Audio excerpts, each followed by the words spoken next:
ठीक है। तो अब अपना क्या है, अपन ने पी कंट्रोलर देख रहे थे, तो पी कंट्रोलर मतलब नाम से ही पता चला है प्रोपोर्शनल कंट्रोलर। ठीक है, तो पी कंट्रोलर मतलब प्रोपोर्शनल कंट्रोलर।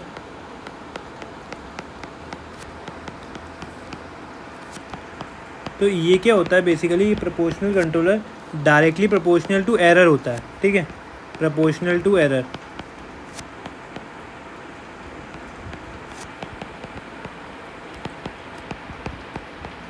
ठीक है, तो अपन ने ई इसका साइन हटाया था, तो P is equals to K C E plus P S लगाया था। तो एक अपन ने स्टडी स्टेट पे किया, एक अनस्टडी स्टेट पे, एक स्टडी स्टेट पे, दोनों का डिफरेंस ले लिया। मान लो अनस्टडी स्टेट पे P is equals to K C E plus P S आया, और स्टडी स्टेट पे P S equals to K C E S plus P S आ गया, और दोनों का सब्ट्रैक्ट कर दिया। तो ये क्या आ गया, P is equals to K C into ई, तो ये हो गया पी एस। जो के सी आ गया वो आ गया पी अपॉन एरर। तो मैंने तो बताया था एरर, देखो एरर ये क्या होता है, मतलब जो ट्रांसफ़र फंक्शन होता है बेसिकली वो होता है आउटपुट अपॉन इनपुट।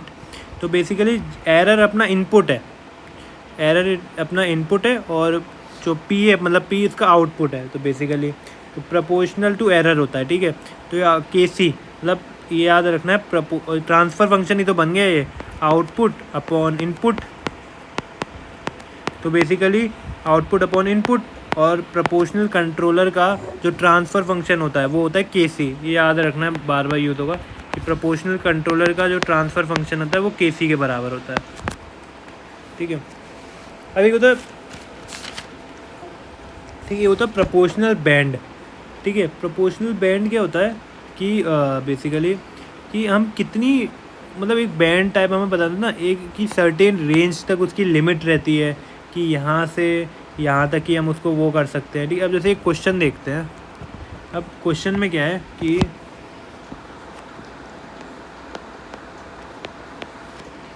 तो देखो के सी अपन को पता चल गया क्या है, आउटपुट अपॉन इनपुट। ठीक है, तो अब इसको देखते हैं प्रोपोर्शनल बैंड क्या है कि पी, अब एक क्वेश्चन है नोट्स में है, उससे देख लेना कि आप P controller to control a temperature from 60 to 100 degree Celsius.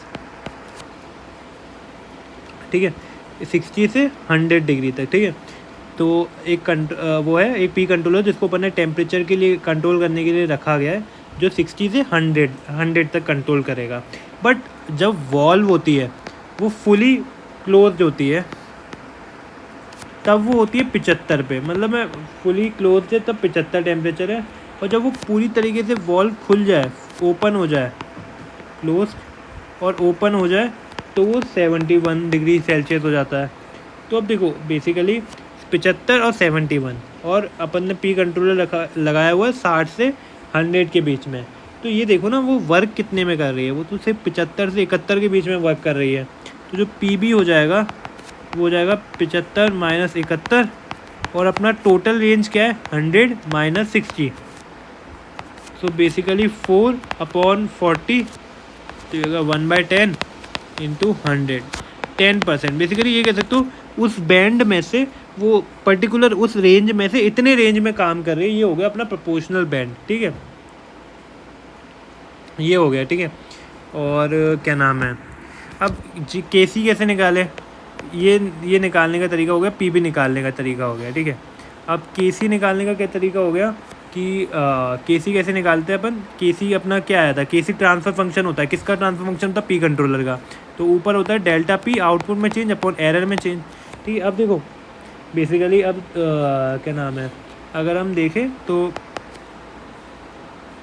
अगर अब अपना वो है कि अपना एक वेट मिनट, अगर हमारा जो ये है, जो ये वर्क कर रहा है वो तो 71 से 75 के बीच में वर्क कर रहा है। तो डेल्टा ई अपन ने मान लो 4 हो गया कि मैक्सिमम 75 से 71, ये वाला नहीं, 60 से 100 वाला नहीं रखेंगे अपन, रखेंगे मैक्सिमम कितना एरर कर सकते। देखो मैक्सिमम इतना ही 75 से 71 ही जा सकता है। तो डेल्टा ई हो गया अपना 4, डेल्टा ई 4 हो गया। और बेसिकली डेल्टा पी देखेंगे तो अब जब अपना वॉल्व होता है ना, अगर मान ले अपन न्यूमेटिक वॉल्व इसको अज्यूम कर ले, ठीक है, तो जो अपना आउटपुट होगा तो वो 15 से 3 तक वेरी करता है डेल्टा पी, जो अपना आउटपुट होता है। अगर हम इसे वॉल्व मान ले न्यूमेटिक वाल्व, तो वो 15 से इस तक ही क्या नाम है 15 से 3 तक ही वर्क करता है। तो अपन ने डेल्टा पी उधर रखा और 4 डेल्टा ई है, तो ऊपर होता है PSIG। तो इसकी यूनिट ऊपर वॉल्व है ना, डेल्टा पी अपना आउटपुट है, तो बेसिकली आउटपुट तो अपना फाइनल कंट्रोल एलिमेंट में जा रहा है ना, तो वो तो वॉल्व को चेंज कर रहा है। तो ये हो गया डेल्टा पी ऊपर और नीचे डेल्टा ई 4 है। तो ये कितना आ गया 3 PSIG पर डिग्री सेल्सियस, मतलब पर डिग्री सेल्सियस अगर तुम्हें चेंज करना है तो तीन उसको चेंज करना पड़ेगा, ठीक है।